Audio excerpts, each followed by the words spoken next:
Hey, welcome to another quick review. This is the FNIRSI, as I call it, DC portable power supply. I don't know why they have CNC in there, but I want to show you a couple of problems with it, and I am going to end up returning it. Right now I'm testing it with the 24 volts in, which doesn't have relevance on what I'm going to talk about, but that's why you see 24 volts up there from a separate power supply. The first thing is the screen. This flops around, and if I'm using this on the field or in some kind of a mobile application, that's going to get annoying real fast. And I don't know if it's the hinges or what.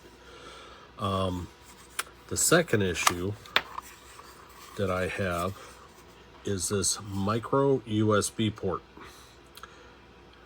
Can you see that?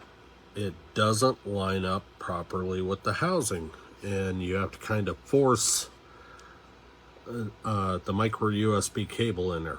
You have to kind of wedge the port up a little bit. Others have talked about that as well. And then the third thing, in talking about the display, see that ribbon cable down there? If you end up extending the screen so it stands straight up, see how it gets bright? Right in here, right there, you can see those two dots? That is something putting pressure on that display ribbon. And in my technical opinion, that's going to cause a premature delay. There you can see a really good view of it. So you bring the screen forward a little bit, no issue. Bring it back, I should say. You know, it goes away, but then if you extend it straight up, look at that. It's a pressure point for failure.